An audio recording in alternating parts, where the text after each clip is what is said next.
அன்பின் வழியது உயிர்நிலை அஃதிலார்க்கு என்புதோல் போர்த்த உடம்பு. இந்த உடல்ல உயிர் நிலை பெற்றிருக்கிறதுக்கு எது காரணம் அப்படின்னா அன்பு தான் காரணம். அது இல்லைன்னா வெறும் எலும்பை தோல் போத்திருக்கிறதுக்கு சமானம்தான், அதுக்கு ஒன்றும் பிரயோஜனமே கிடையாது அப்படின்னு வள்ளுவர் சொல்கிறார். இதை யார் நிரூபித்தார் அப்படின்னு ஒரு சின்ன கதையை சிந்திக்கலாம்.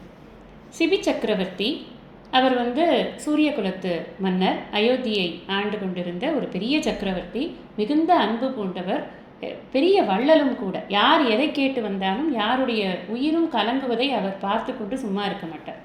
இவருக்கு இப்படி ஒரு நல்ல பேர் இருக்கு இல்லையா, இந்த பேர் உலகறிய செய்யணும் அல்லது அவரை சோதிக்கணும் அப்படின்னு ஒரு காரணத்திற்காக இந்திரனும் யமனும், இந்திரன் புறாவாகவும் யமன் வேட்டைக்காரனாகவும் அவர் ஒரு வேஷத்தை போட்டுக்கொண்டு அங்கே சிபி சக்கரவர்த்தி ஒரு சோலையில் உலாவிக் கொண்டிருக்கிறார். அந்த இடத்துல இந்த இந்திரன் புறாவாக இருக்கார் இல்லையா, அந்த புறா அப்படி படபடபடன்னு அடித்து கொண்டு வருகிறது. இந்த வேடன் இந்த புறாவை துரத்தி கொண்டு வருகிறான்.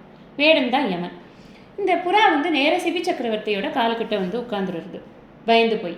அந்த வேடன் துரத்தி கொண்டே வருகிறான். அந்த புறாவை பார்த்து அவர் அப்படியே அதை தடவி கொடுத்து அதை கொஞ்சி கொண்டிருக்கிறார். இந்த வேடன் கொண்டா, அந்த புறா என்னுடைய இறையது, நான் அதை எனக்கு அந்த சதை வேணும், அந்த ஃப்ளஷ் வேணும், அதுக்காக தான் நான் வேட்டையாடுறேன் அப்படின்னு சொல்கிறான்.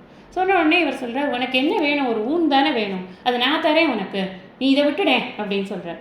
சரி, அப்போ கூட இதுக்கு எடைக்கெடை சமானமாக கொடுத்துரு அப்படின்னு சொன்ன உடனே ஒரு தராசு வச்சு இவர் தன்னுடைய தொடையிலிருந்து சதையை எடுத்து அந்த புறாவை உட்கார வச்சு இன்னொரு தட்டில் அந்த சதையை வைக்கிறார். அது என்ன ஆகுது அப்படின்னா, அந்த எடைக்கு எடை நிகராக இல்லை, இது கம்மியாக இருக்கிற மாதிரியே காமிச்சிட்ருக்கு.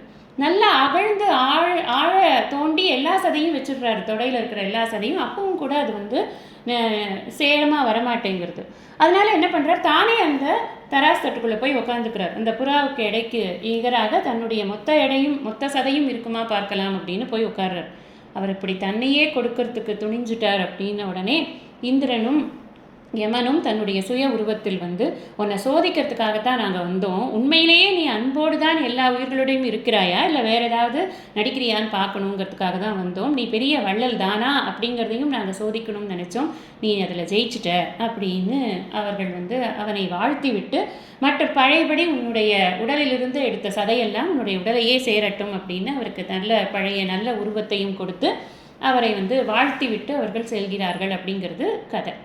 நமக்கு என்ன புரிய வேண்டியிருக்கு அப்படின்னா, நம்முடைய உடம்புல உயிர் இருக்கிறது எதுக்கு அப்படின்னா அன்பை பரிமாறிக்கொள்வதற்காக மட்டுமே அப்படிங்கிறது தான் நமக்கு நன்றாக தெரிய வேண்டிய ஒரு விஷயம்.